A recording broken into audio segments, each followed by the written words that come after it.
pano novo, vinho novo. O que será que Jesus quer dizer com isto? O que será que ele quer nos ensinar? Qual o princípio contido? E qual é a aplicação esperada? Vamos orar? Pai, nós queremos te pedir que o Senhor nos ajude a compreender a tua palavra. Que o Senhor nos ajude a entender os ensinamentos de Jesus. E ao compreendermos, possamos almejar colocar em prática e vivermos de tal maneira que o caráter de Jesus seja revelado em nós. Pai, nós também queremos te pedir uma bênção especial para os nossos irmãos enlutados. Que o Senhor possa visitar com o Espírito Consolador, trazendo assim, ó Deus, um bálsamo, um refrigério para as feridas da perda. Te pedimos também, Pai, que o Senhor visita aqueles que estão enfermos, em estados graves, ó Deus, nos hospitais. Cura-os, ó Senhor. Leva-os de volta às suas casas, seus lares, para que ali eles possam cumprir os dias que o Senhor contou para cada um de nós. Nós te pedimos, Pai, por estas bênçãos, acreditando que o Senhor nos ouve, e nós oramos em nome de Jesus. Amém. Marcos capítulo 2, verso 21 e 22, diz o seguinte: Ninguém cose remendo de pano novo em vestido velho. Do contrário, o remendo novo tira parte do velho e torna-se maior a rotura. E ninguém deita vinho novo em odres velhos. Do contrário, o vinho novo romperá os odres, e perder-se-á o vinho e também os odres. Mas deita-se vinho novo em odres novos. O que Jesus está querendo nos dizer? O que será que ele tem para nos dizer? Eu creio que estas duas parábolas, elas revelam um problema. Elas falam de um problema mais amplo que foi suscitado pelos fariseus na pergunta que foi feita no versículo 18. Vamos ver? Marcos 2, 18. Ora, os discípulos de João e os fariseus estavam jejuando e foram perguntar-lhe: Por que jejuam os discípulos de João e dos fariseus, mas os teus discípulos não jejuam?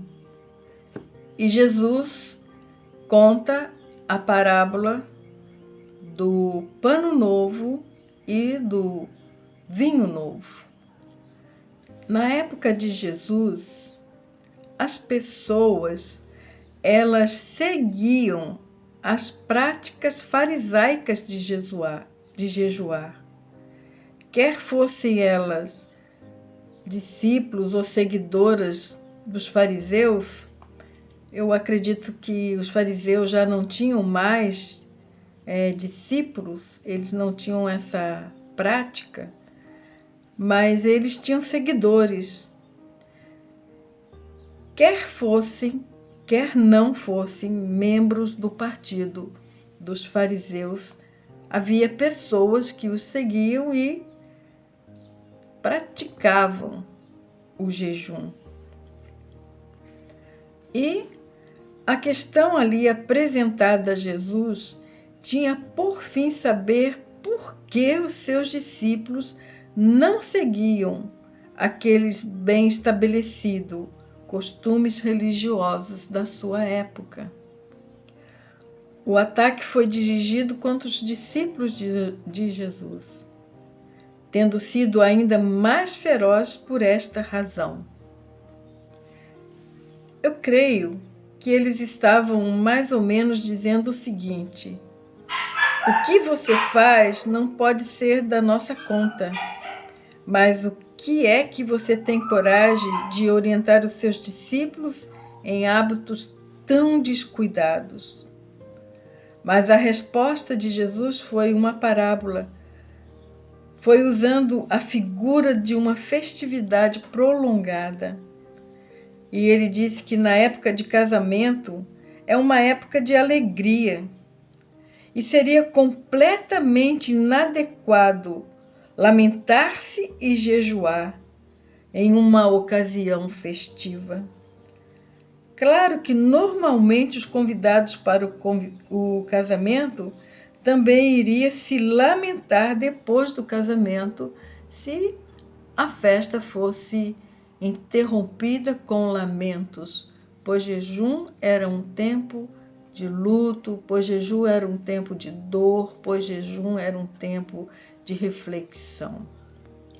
E a festa do casamento estava se prolongando, porque Jesus, considerado aqui o próprio noivo, ele ainda estava presente. Mas fica a pergunta: por que os seguidores de Jesus não observavam os costumes religiosos dos seus contemporâneos? Por quê? E a resposta de Jesus foi de que a sua nova mensagem era diferente das outras, para se adaptar aos velhos padrões ou instituições vigentes. Ele não apenas condenou o que era velho, mas tratou-o como algo que já havia sido ultrapassado, já tinha passado da época, já tinha perdido o período de validade. Pano novo não pode ser um remendo satisfatório para uma roupa rasgada, que, sendo velha, já foi lavada muitas vezes. Se tornou um tecido fraco. E Jesus entra no cenário pregando, trazendo uma nova mensagem, a mensagem do reino de Deus. Ele veio anunciando que o reino de Deus está próximo e, com isso, ele não pretendia simplesmente remendar as instituições existentes. A continuidade de Jesus com a velha aliança não consistia em concordância com os padrões das expressões existentes, mas a continuidade estava presente na natureza do Deus que se revelou através de Israel e que procura a libertação do homem do cativeiro do pecado, levando a expressar lealdade a Ele, a Deus. O que seriam os odres? Como eram feitos os odres? Eu acho que você tem uma ideia, mas vamos tentar explicar. Os odres eram feitos de pele inteira de cabras. Vasilhas são semelhantes hoje à usada ainda. O animal ele era esfolado a partir do pescoço, cortando sempre para as pernas.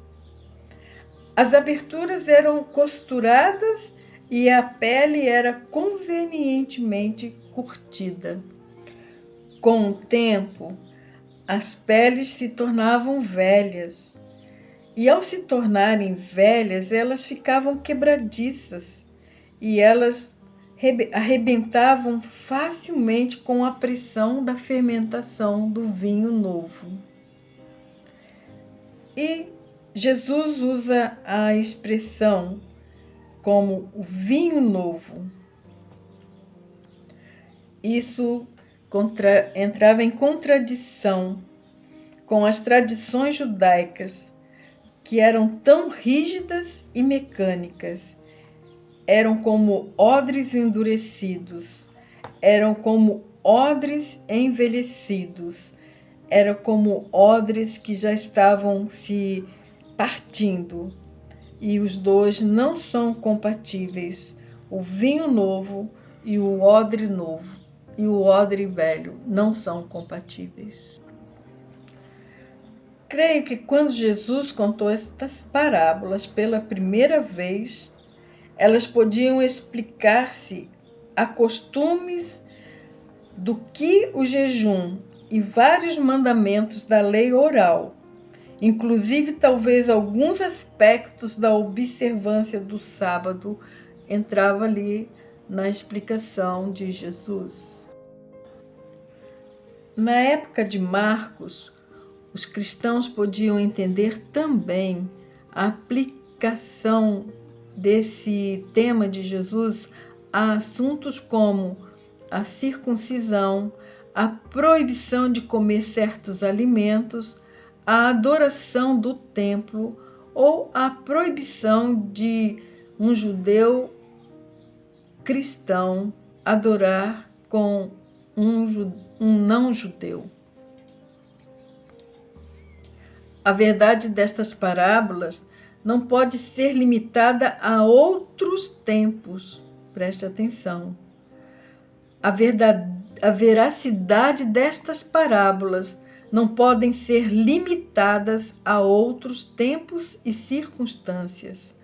A natureza da mensagem de Jesus requer odres novos a cada geração. Estas parábolas afirmam que não há nada intocável no costume. Olha, sabe aquelas coisas que nós colocamos como paradigmas?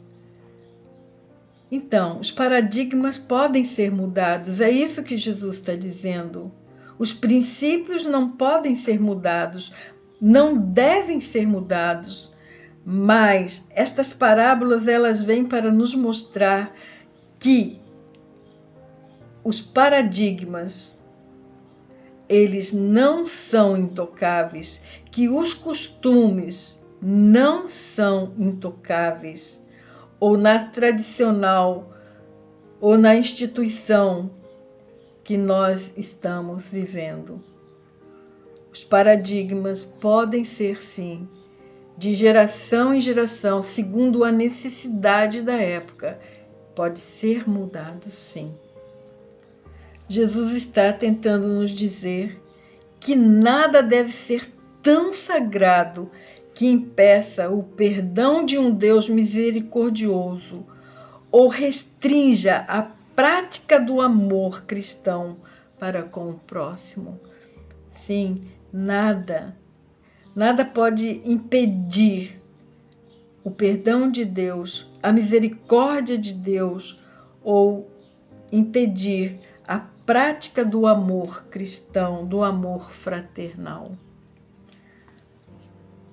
Branscov, ele diz que a moral desta história parece ser mais o dano que o novo acarreta ao velho do que o oposto.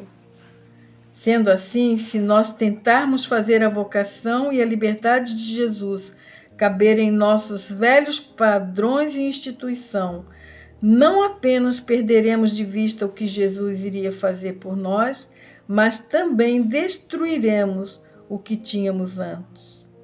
É verdade que a roupa velha e o odre velho usado havia já servido, já havia prestado seu serviço na natureza das coisas, por seu razoável tempo de utilidade, mas ninguém pode tornar-se num verdadeiro discípulo se tentar também apegar-se à velha vida, à velha natureza pecaminosa. Você está disposto a abrir mão dos seus odres velhos? Você está disposto a abrir mão da sua roupa velha? E você está disposto a respeitar também aqueles que já tem um costume, você já tem o seu modo, a sua forma de ver a vida e os padrões já estabelecidos? Como você vai resolver esta questão? Você vai fazer como Jesus? Vai esperar o tempo? Ou vai impor-se? Vamos orar? Pai, nós queremos te pedir em nome de Jesus que o Senhor complete o incompleto, que o Senhor possa trazer a verdade aos nossos corações e que nós possamos ser sensíveis para ouvir a tua voz e aplicar os teus princípios na nossa vida. Nós oramos em nome de Jesus. Amém.